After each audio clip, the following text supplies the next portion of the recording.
Está ocurriendo algo extraño en Indonesia. En julio de 2026, un gran caso de corrupción sacudió a Indonesia. La policía allanó la casa de Febri Adriancia, uno de los fiscales de más alto rango que maneja los grandes casos de corrupción en el país. Dentro de la casa, las autoridades encontraron aproximadamente 74 kilos de lingotes de oro y una enorme cantidad de dinero en efectivo. Febri fue investigado por acusaciones de corrupción y lavado de dinero, pero él negó estar involucrado en actividades ilícitas. El caso se volvió una gran noticia porque él es una de las personas que se supone deberían luchar contra la corrupción. Pero Indonesia enfrenta un problema aún mayor en este momento. En los últimos meses, la rupia, la moneda de Indonesia, se ha debilitado mucho. En mayo de 2026 alcanzó su valor más bajo frente al dólar estadounidense. Miles de millones de dólares también salieron este año del mercado de valores de Indonesia. Eso significa que muchos inversionistas retiraron el dinero que habían invertido en el país. Esto es sorprendente porque Indonesia ha sido durante mucho tiempo una de las economías de más rápido crecimiento en Asia. En los últimos 20 años, el crecimiento promedio de su economía ha sido de alrededor del 5% anual. Para 2025, la población de Indonesia ya superaba los 285 millones. También es una de las economías más grandes del mundo. Indonesia también tiene una gran ventaja en cuanto a recursos naturales. Es uno de los países más importantes del mundo en cuanto a níquel. El níquel se utiliza en el acero inoxidable y en algunos tipos de baterías para vehículos eléctricos. En 2024, más de la mitad del níquel extraído en todo el mundo provino de Indonesia. Antes, una gran parte del mineral de níquel de Indonesia se exportaba sin procesar, pero en 2020 Indonesia prohibió la exportación de mineral de níquel sin procesar. El objetivo es simple. En lugar de enviar el níquel crudo a otros países, el gobierno quiere que se procese en Indonesia. Por eso, muchas empresas construyeron fundiciones y plantas de procesamiento en el país. También llegaron grandes inversiones, especialmente de empresas chinas. Hay otra razón por la que los inversionistas han confiado en Indonesia durante mucho tiempo. Después de la grave crisis financiera asiática de 1997 y 1998, el país se volvió más cuidadoso en el manejo del dinero del gobierno. Indonesia creó una ley que dice que el déficit presupuestario normal debe mantenerse por debajo del 3% del PIB. El déficit presupuestario ocurre cuando el gobierno gasta más de lo que gana. Por ejemplo, si toda la economía del país es de $100, el gasto extra del gobierno no debe superar los $3 en comparación con lo que gana. A pesar de esto, el gobierno relajó temporalmente esta regla durante la pandemia de COVID, pero la volvió a implementar después. Por eso, si solo miramos los grandes números, Indonesia no parece estar en crisis. Tiene una gran población, su economía sigue creciendo, tiene muchos recursos naturales y un gran mercado local, pero en el mercado financiero se ve algo diferente. Muchos inversionistas están preocupados por las nuevas decisiones del gobierno y por el futuro de la economía. Por eso, más de 4.000 millones de dólares salieron de Indonesia por parte de inversionistas extranjeros en 2026. Pero al llegar julio, algunos empezaron a invertir de nuevo. Por eso, el verdadero problema de Indonesia ahora no es simplemente la caída de la economía. La gran pregunta ahora es, ¿por qué los inversionistas están preocupados aunque la economía de Indonesia sigue creciendo? Para entender eso, veamos qué ha cambiado en el país en los últimos años.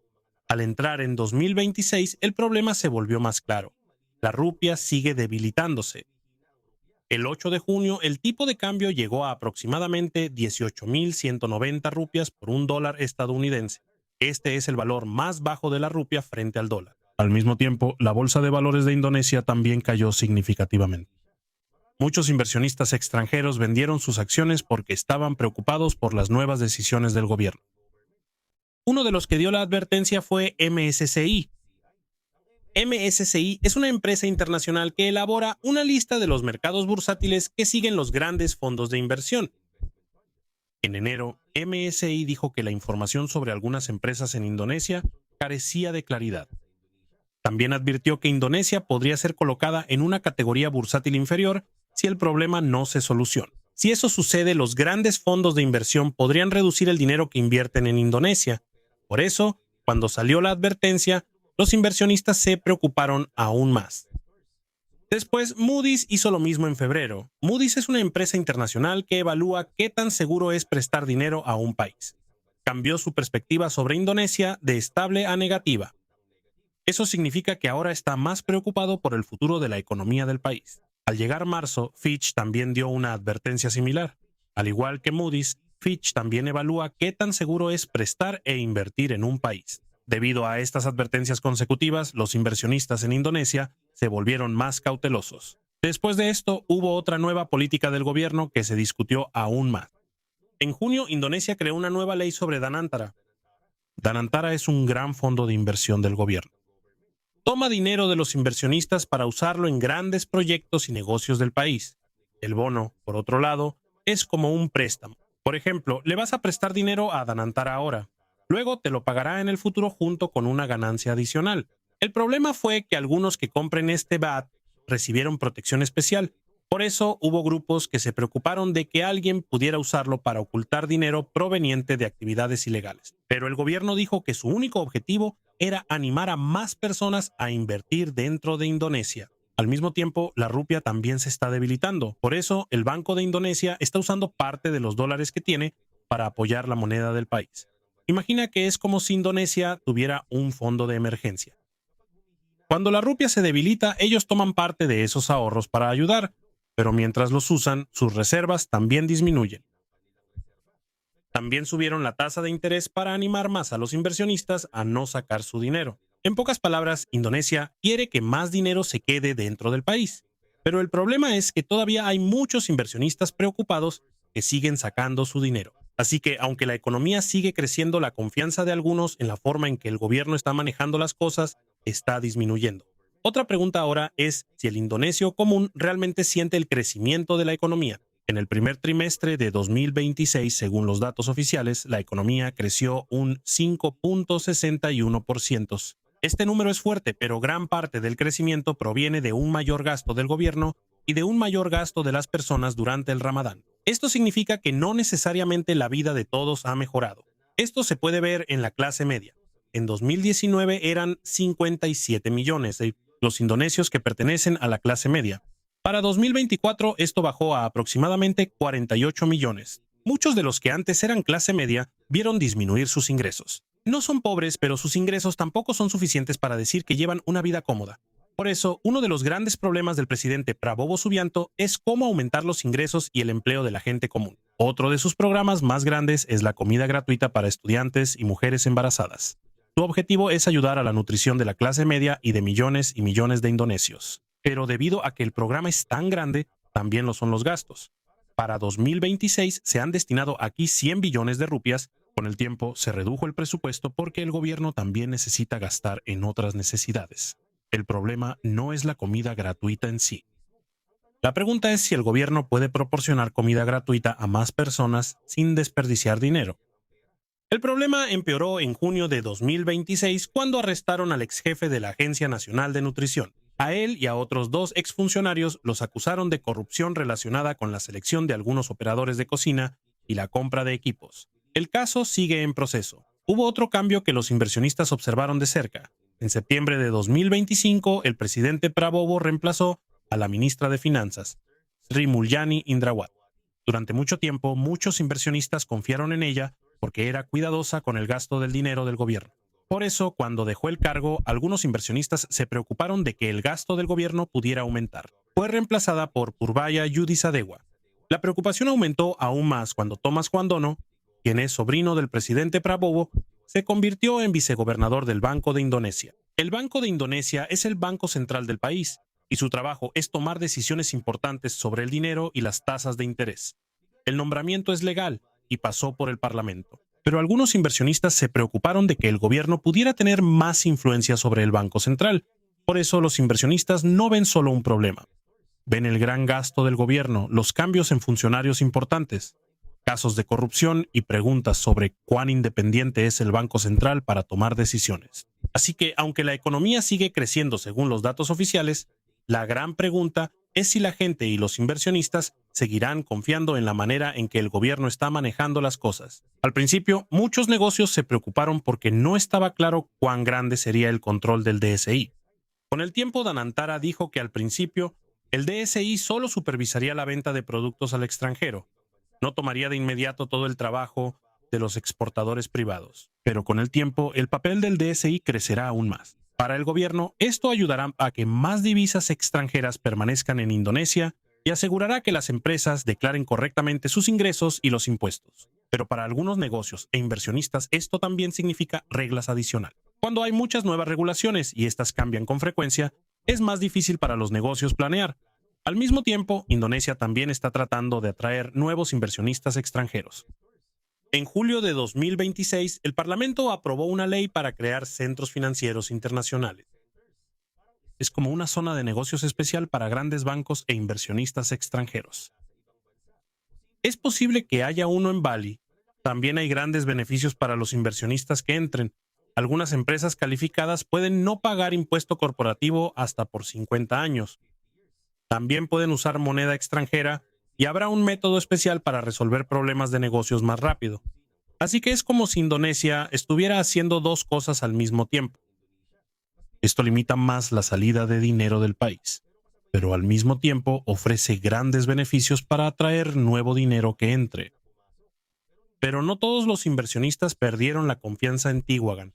En julio, el índice de la bolsa de Yakarta subió más de 10 después de su gran caída. Algunos inversionistas extranjeros empezaron a comprar de nuevo acciones indonesias porque para ellos el precio de algunas grandes empresas ya es barato. La firma de inversiones Alan Gray incluso invirtió en Indonesia por primera vez. También hay buenas noticias de S&P, una empresa internacional que evalúa qué tan seguro es prestar dinero a un país. Mantuvo la buena calificación crediticia de Indonesia. Eso significa que S&P todavía cree que Indonesia puede pagar sus deudas. Así que no significa que la economía de Indonesia vaya a colapsar de inmediato.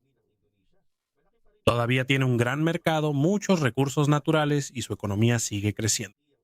En el segundo trimestre de 2026, la economía creció un 5.29%. El mayor problema ahora es la confianza. Si las reglas del gobierno son claras y no cambian mucho, es posible que regresen más inversionistas. Pero si las reglas siguen cambiando y se restringe más el manejo del dinero, es posible que más inversionistas tengan miedo de invertir en Indonesia.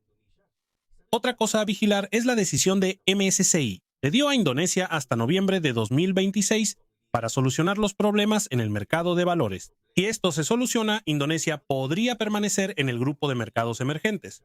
Pero si no, podría ser colocada en el grupo de mercados frontera, que es de menor categoría. Si eso sucede, podría haber inversionistas que retiren nuevamente su dinero de Indonesia. Por eso, todavía no se puede decir hacia dónde se dirige Indonesia. Su economía sigue siendo fuerte en muchos aspectos, pero ahora es un gran desafío para el gobierno mantener la confianza de las empresas y los inversionistas mientras cambia las reglas sobre el dinero y los negocios. Si los inversionistas siguen perdiendo la confianza y la corrupción en Indonesia sigue creciendo, eso no significa que el país vaya a colapsar de la noche a la mañana. Es más probable que el problema crezca poco a poco, como un efecto dominó. Cuando una parte de la economía se debilita, puede afectar a la siguiente.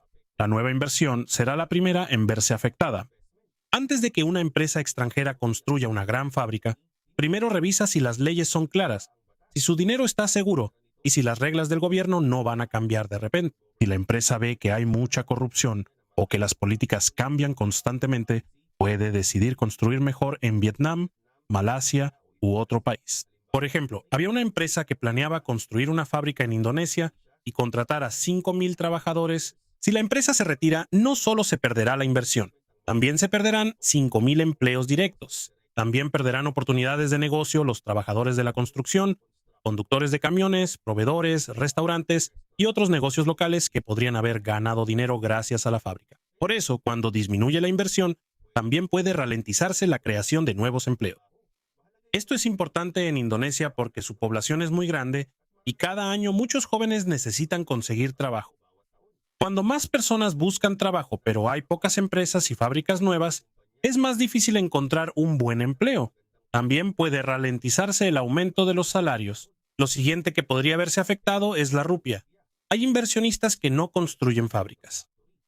Compran acciones y bonos indonesios. Es más fácil para ellos sacar ese dinero cuando se asustan. Venderán su inversión y cambiarán la rupia por dólares estadounidenses antes de sacar el dinero de Indonesia. Cuando demasiados inversionistas buscan dólares al mismo tiempo, la rupia puede debilitarse aún más. Y cuando la rupia se debilita, los productos que Indonesia compra del extranjero se vuelven más caros para el país. Por ejemplo, pensemos que una máquina importada cuesta $1,000. Aunque el precio no haya cambiado en Estados Unidos, una empresa indonesia necesitará más rupias para comprar la misma máquina cuando la moneda se debilita. Lo mismo sucede con algunos medicamentos, partes electrónicas, materias primas y combustible. Cuando aumentan los gastos de las empresas, pueden subir el precio de sus productos para recuperar los costos adicionales. Aquí es donde la gente común empieza a sentir el problema. Pueden subir los precios de la comida, el transporte, las entregas y otras necesidades diarias. Esto es un problema aún mayor cuando el petróleo también es caro en el mercado mundial. Indonesia es un importador de petróleo, así que necesita comprar una gran parte del crudo y combustible que necesita de otros países. Cuando el petróleo es caro y la rupia está débil, Indonesia tiene que pagar aún más. El gobierno puede optar por ayudar a la gente mediante subsidios al combustible. El subsidio es dinero que el gobierno da para que el precio del combustible no suba demasiado rápido. Por ejemplo, si el costo real de un producto es $100, pero solo quieren que la gente pague $60, el gobierno cubre los $40 restantes. Esto ayuda a las familias comunes, pero esos $40 también tienen que salir del presupuesto del gobierno. Cuando se destina demasiado dinero a los subsidios, queda menos para otras necesidades del país. Puede que haya menos dinero para escuelas, hospitales, carreteras, control de inundaciones y otros proyectos. Si el presupuesto sigue siendo insuficiente, el gobierno podría endeudarse. Aquí es donde la confianza de los inversionistas es importante. Cuando la confianza en un país es alta, generalmente es más fácil y barato para ese país pedir dinero prestado. Pero cuando los prestamistas están preocupados, pueden pedir una tasa de interés más alta. Pensemos en dos personas que quieren pedir un préstamo. La primera es conocida por pagar siempre a tiempo.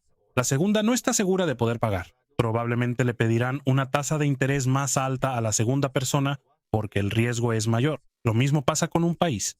Cuando al gobierno le cuesta más pedir dinero prestado, una parte más grande del presupuesto se destina a pagar la deuda y los intereses. Eso significa que quedará menos dinero para los servicios destinados a la gente común. Ahora veamos el efecto de la corrupción. La corrupción no solo se trata de un funcionario que roba dinero. Esto puede hacer que los proyectos del gobierno sean más caros y de menor calidad. Por ejemplo, si hay $100 por proyecto y $20 se destinan a sobornos o contratos inflados, solo quedan $80 para usarse realmente en la carretera. Puede que se utilicen materiales más baratos. Es posible que la carretera sea más corta de lo planeado. También puede que el proyecto se dañe más fácilmente. En los papeles, el gobierno sigue reportando que gastó $100, pero el valor que recibieron las personas no es de $100. Esto también puede pasar con escuelas, hospitales, puentes, ferrocarriles y otros proyectos. Es aún más peligroso cuando la corrupción entra en el proceso de selección de las empresas que reciben contratos del gobierno. Por ejemplo, hay dos empresas. La primera es más barata y hace un mejor trabajo. La segunda es más cara y su trabajo es de menor calidad, pero tiene conexiones con un funcionario del gobierno. Cuando la segunda empresa gana debido a sobornos o conexiones, los contribuyentes pierden. Se gasta más dinero, pero el resultado es de menor calidad. Si esto sucede repetidamente, las empresas honestas también pueden retirarse. Pueden pensar que no tiene sentido ofrecer un buen servicio, si lo que realmente se necesita para ganar son conexiones. Con el tiempo puede aumentar el número de empresas débiles que dependen de conexiones en lugar de la calidad de su trabajo. También puede verse afectada la recaudación de impuestos. Cuando hay grandes empresas o personas ricas que evitan pagar los impuestos correctos debido a la corrupción, entra menos dinero al gobierno. Pero aún así, todavía hay que cubrir esos gastos. De ahí salen los recursos para maestros, médicos, policías, empleados públicos y proyectos. Por eso el gobierno podría necesitar endeudarse más, aumentar otros impuestos o reducir algunos servicios. Al final, puede que la gente común sea la que pague por el dinero perdido debido a la corrupción. Esto también afecta la confianza de los ciudadanos. Imagina que trabajas bien y pagas tus impuestos, pero ves que hay un funcionario o empresario que se enriquece por la corrupción y no es castigado. Es posible que otras personas piensen que el sistema no es justo. Cuando la confianza de la gente en el gobierno disminuye, es más difícil hacer cumplir la ley y es más difícil convencer a las personas de que paguen correctamente sus impuestos. Hay otro efecto que tarda más en verse. También pueden irse los trabajadores calificados y empresarios. Por ejemplo, puede haber un ingeniero, doctor, programador o emprendedor indonesio muy bueno. Si siente que las reglas son más claras y las oportunidades son mejores en Singapur, Australia u otro país, puede mudarse allá. Si muchos hacen esto durante muchos años, no solo se pierde dinero en Indonesia, también se pierden las personas que pueden crear nuevos negocios, nueva tecnología y nuevos empleos. Esto es lo que se llama fuga de cerebro. También puede verse afectado incluso un pequeño negocio que no tiene nada que ver con la bolsa de valores. Por ejemplo, hay un pequeño restaurante en Yakarta. Sus clientes son locales y no invierten en la bolsa de valores, pero su refrigerador es importado, algunos equipos tienen partes importadas y el vehículo de reparto usa combustible. Cuando la rupia está débil, todos esos gastos pueden aumentar. Si el restaurante sube los precios, podría perder clientes. Si no sube los precios, las ganancias bajarán. El dueño podría decidir no contratar a un nuevo trabajador. En una situación más difícil, tal vez tenga que reducir personal. Por eso, el problema de la confianza de los inversionistas no es solo un problema de la gente rica que compra acciones. Puede afectar hasta a los pequeños negocios y a los trabajadores comunes. También puede ralentizarse la construcción de infraestructura. Indonesia es muy grande y está formada por miles de islas. Necesita muchos puertos, aeropuertos, carreteras, plantas de energía y sistemas de comunicación para que las personas y los productos puedan viajar rápidamente. Muchos proyectos de este tipo requieren de una gran inversión y tecnología extranjera. Si disminuyen los inversionistas, algunos proyectos pueden retrasarse o volverse más caros de realizar. Cuando el transporte y la infraestructura son deficientes, también es más caro llevar alimentos y productos de un lugar a otro. Y cuando el costo del transporte es alto, también puede aumentar el precio que paga el consumidor común. Por eso, cuando se combinan la falta de inversión y el aumento de la corrupción, puede haber una clara reacción en cadena. Una, disminuyen las nuevas inversiones. Después, la creación de empleos se vuelve más lenta. Cuando los inversionistas sacan mucho dinero, la rupia puede debilitarse. Cuando la rupia está débil, los productos importados y la gasolina pueden volverse más caros. Cuando aumentan los gastos del gobierno y las empresas, es más difícil hacer nuevos proyectos y crear empleos. Y si además hay corrupción dentro del sistema, menos dinero del que se gasta realmente llega a la gente. Pero es importante dejar claro que no significa que todo esto vaya a suceder con seguridad en Indonesia. Esto es solo un escenario si la pérdida de confianza y la corrupción siguen empeorando. Indonesia sigue siendo un país grande. Tiene muchos recursos naturales, una gran población y un mercado local enorme. Todavía hay inversionistas que creen en el futuro a largo plazo del país. Por eso todavía hay oportunidad de evitar un problema mayor. Si las reglas son claras, el gobierno será cuidadoso con el presupuesto. Los involucrados en la corrupción rendirán cuentas y se mantendrá la independencia del Banco Central en la toma de decisiones. La confianza puede regresar. Cuando la confianza regrese, será más fácil atraer nuevas fábricas, negocios e inversión. Cuando aumentan los negocios, también pueden aumentar los empleos y los ingresos de la gente común. Pero si sucede lo contrario y la corrupción sigue aumentando y las reglas cambian de repente, será más difícil convencer a las empresas de invertir su dinero en Indonesia. Y si eso sucede por mucho tiempo, lo más grande que perderá el país no serán solo dólares o acciones. También se perderán las fábricas que pudieron haberse construido, los empleos que pudieron haberse creado, los negocios que pudieron haber crecido y las oportunidades que pudieron haber sido para la siguiente generación.